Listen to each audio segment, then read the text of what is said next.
जो भी कर्मचारी हैं उनकी किस प्रकार शिफ्ट हुई है? जो स्टाफ है हमारा उसको 24 घंटे की ड्यूटी करते हैं।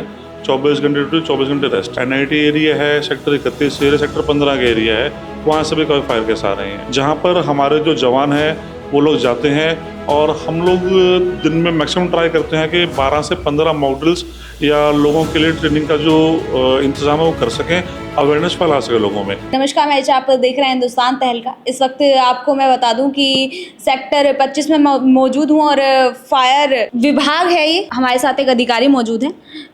सर, फायर को लेकर आपने छुट्टियां कैंसिल करी हैं, तो किस किस तरह शिफ्ट करी आपने?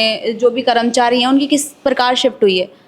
मैडम, ये कहता है कि हमारे पास में अप्रैल, मई, जून और जुलाई तक जब तक बारिश नहीं जाती है पूरा फायर का सीज़न रहता है, तो फायर कॉल्स काफ़ी अधिक मात्रा में आती हैं और स्टाफ की हमारे पास कमी रहती है।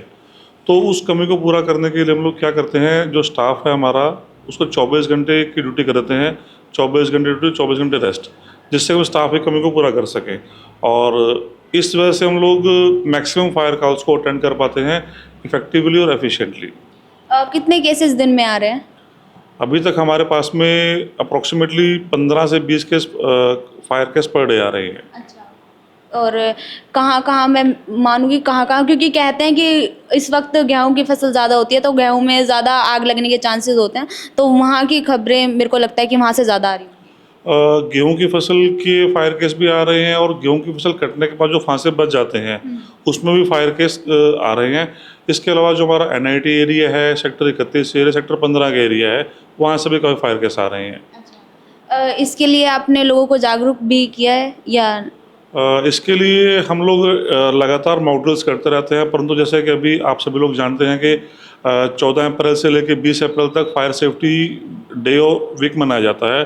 तो इसके लिए हमने ख़ास तौर पे प्रिपरेशन की है। हम लोगों ने स्कूल्स को आइडेंटिफाई किया है, हॉस्पिटल को आइडेंटिफाई किया है और इंडस्ट्री को आइडेंटिफाई किया है, जहाँ पर हमारे जो जवान हैं वो लोग जाते हैं और हम लोग दिन में मैक्सिमम ट्राई करते हैं कि 12 से 15 मॉक ड्रिल्स या लोगों के लिए ट्रेनिंग का जो इंतज़ाम है वो कर सकें, अवेयरनेस फैला सकें लोगों में।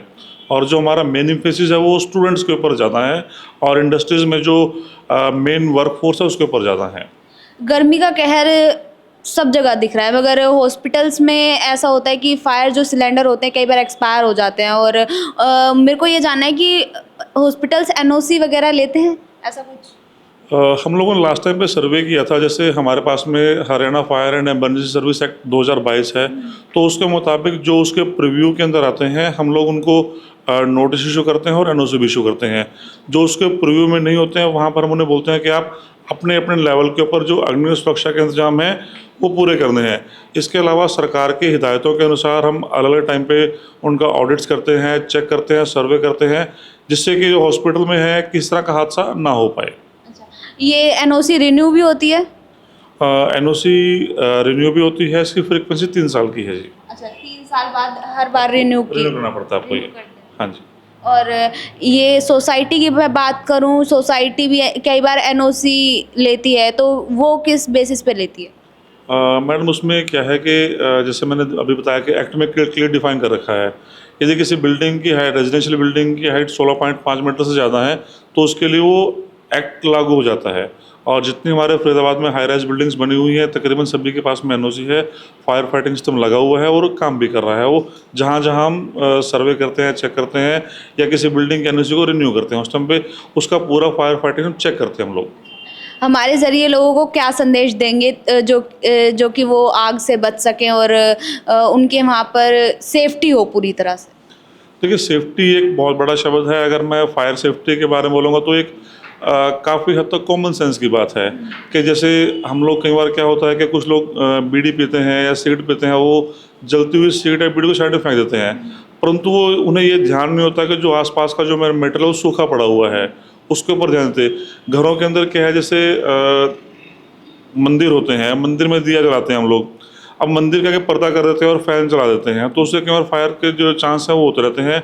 और दूसरा, कभी भी घर के अंदर, शॉप के अंदर या इंडस्ट्री के अंदर ओवरलोडिंग या ओवर हीटिंग ना होने दें, जिससे शॉर्ट सर्किट होगा और आग लगने के चांस रहेंगे। हम इन छोटी छोटी बातों के ऊपर ध्यान रखेंगे तो कहीं ना कहीं हम अपने आप को सेफ रखेंगे, अपने राज्य को सेफ रखेंगे और अपने देश को सेफ रखेंगे। देखिए, अभी हमारे साथ फायर विभाग से यादवेंद्र शर्मा जी जुड़े हुए थे और ऐसे ही खबरों का सिलसिला चलता रहेगा। जुड़े रहे हिंदुस्तान तहलका के साथ। मैं ऋचा गौर, नमस्कार।